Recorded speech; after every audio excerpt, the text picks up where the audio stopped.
आता बातमी साताऱ्याच्या राजकारणातली आहे। सातारा जिल्हा परिषदेच्या निवडणुकीत भाजप आणि शिंदेंच्या शिवसेनेमध्ये ठिणगी पडली होती। आता शिंदेंच्या शिवसेनेनं स्वतःच्या पक्षाचे आमदार महेश शिंदेंवर कारवाई होणार असल्याचं म्हटलंय। पाहुयात नेमकं काय घडलं।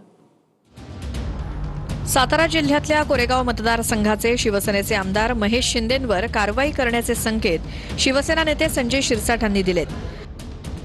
महेश शिंदेने भाजप बरोबर सत्ता मिळवण्यासाठी अध्यक्षपद घेण्यासाठी जो प्रकार केला तो एकनाथ शिंदे साहेबांना मान्य नव्हता, तरी त्याचं स्टेटमेंट देणं काही बदललेलं नाही आणि म्हणून एकनाथ शिंदे साहेब याच्यावर निर्णय घेतीलच। संजय शिरसाट हा माझा चांगला मित्र आहे, प्रेमातला दोस्त आहे। आम्ही एकत्र कामं केलेली आहेत, त्यामुळे आम्ही बसून ठरवू। महेश शिंदे हे कोरेगाव मतदारसंघाचे शिवसेनेचे आमदार आहेत। सातारा जिल्हा परिषदेच्या निवडणुकीत महेश शिंदेंच्या पत्नी प्रिया शिंदे या भाजपच्या तिकिटावर निवडून आल्या। अध्यक्षपदाच्या निवडणुकीत महेश शिंदे समर्थक सदस्यांनी भाजपची साथ दिली, त्यामुळे सातारा जिल्हा परिषदेच्या अध्यक्षपदी महेश शिंदेंच्या पत्नी निवडून आल्या। या निवडणुकीत जोरदार राडे झाले।